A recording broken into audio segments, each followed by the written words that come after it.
remember this one time, I was on the bus. It was the usual day, no color to bring zest to make someone remember it. I was doing the usual, pretending to listen to music while actually eavesdropping to find out tea. If I do say so myself, I'm very sister-sneaky. It was the usual drama, boys, clothes, friends, but I did hear something that sparked a little anger. Through the pointless chit-chat of immature middle schoolers, I fathomed out the words, "Yeah, I don't need love." These words tumbled off this person's tongue as if they were true. In my head, I remembered a simple semi-mathematical equation. Love plus affection equals 100% true happiness. Let me explain this for a moment. Let's just say I've had a rough year. Throughout the 6th grade, I managed to develop mind-consuming anxiety. Throughout the school months, all I could think about were things that were wrong, disrupted, and even heart-wrenchingly sad. Side note, I was not depressed. I simply focused on the negative things in life, which pointed my eyes in the wrong direction. So after overnight camp redirected me, I was calm and determined. Back to the equation. I made this up the day I got back from camp. Along with it, I had created something I was very proud of. I had invented a 4-step guide to 100% true happiness. My guide had 4 easy steps. 1. Look and feel your best. This included wardrobe, sleep, body image, skin, and hygiene. Step 2. Be involved in social activities. This included team sports, clubs, and hanging out with friends. Step 3. Find friends who love you. This included talking to new people, being open, and getting outside your comfort zone. Step 4. Stay calm and stop caring what others think. This includes, don't change yourself for someone else. Good luck, friend. In my head, I was going to make my 7th grade year perfect by following these bullets flawlessly. My execution of step 1 went like this. It was the first day of school. I waved to someone, but like 60 kids waved back. I was sweaty. I had dripped off the rose perfume and was left with the smell that would forever haunt me. Demented cupcakes. Again, I was really sweaty. I couldn't see straight with the little I could see. I'm not sure if you guessed it, but I was dressed in a wildcat costume, greeting kids who walked by. Yes, the mascot. I failed the first day. This ruined my hairdo, my smell, and I felt like I hadn't slept at all. Later in the year, I was not the best at looking my best. I wore the same old gray t-shirts with mysterious stains. Promise, nobody wanted to look at me. As for feelings, I was doing great. I used to break down from awful anxiety attacks from homework, home problems, and some social stuff. But now, I didn't really care about any of that stuff. So, this meant no anxiety. Okay, I wasn't doing great. I was always tired and I couldn't sleep without the help of medicine. Hey, wasn't perfect, but good enough, I guess. Step 2 was not a piece of cake. I used to love volleyball. It was my life. That is, until club tryouts came. I have stomach issues.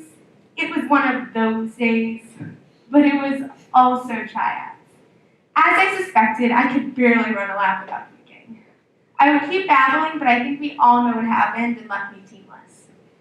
So this meant I was left with nothing to do for the first semester. Nothing. Let's comprehend that. A whole 4 to 5 months of sitting in my bed, watching TV, reading books, and singing Taylor Swift songs at the top of my lungs. But of course, baking. This was my new hobby instead of physical activities. I would pump up everybody in my household with cookies and cakes. This included me. I gained a few pounds, so that affected step 1, look and feel your best.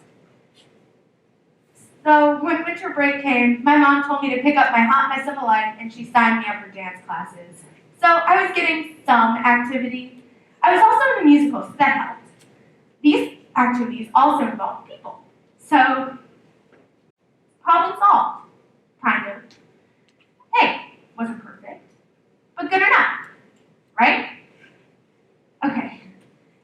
Elementary was probably the worst. Let's be real, everybody wants to be that kid, that cliche, perfect person. Well, let me tell you, I am not that kid. I will never be that kid. But it took me a while to realize that. But oh boy, did I realize it. Kids can be shady. That's a fact. Kids can also be mean. That is also a fact. The thing is, I've met a lot of shady, mean kids in my time.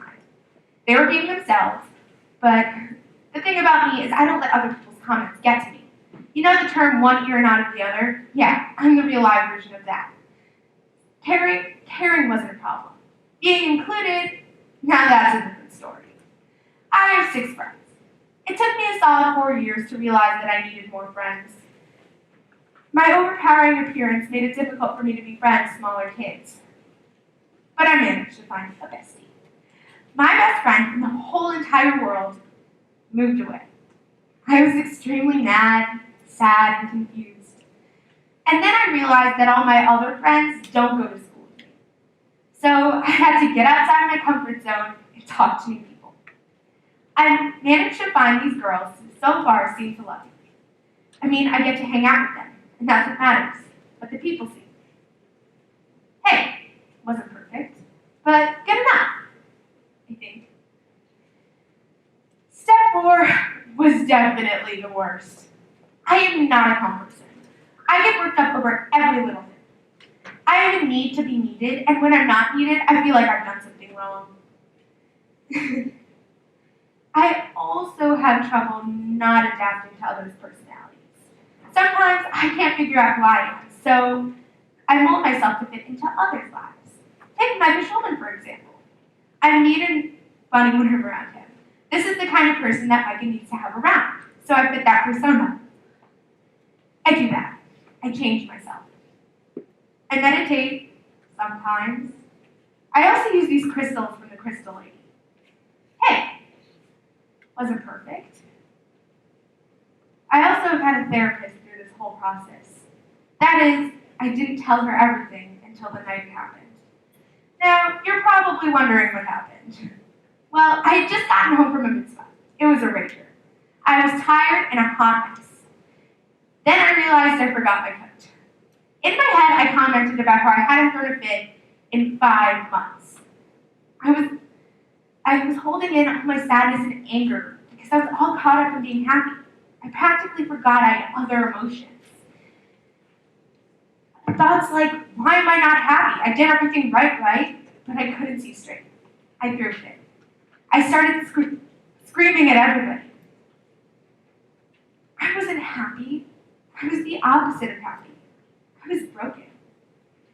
That Tuesday, I went to my therapist. She had finally realized what happened, all the building up in my brain, and the anxiety. That day, I looked in the mirror.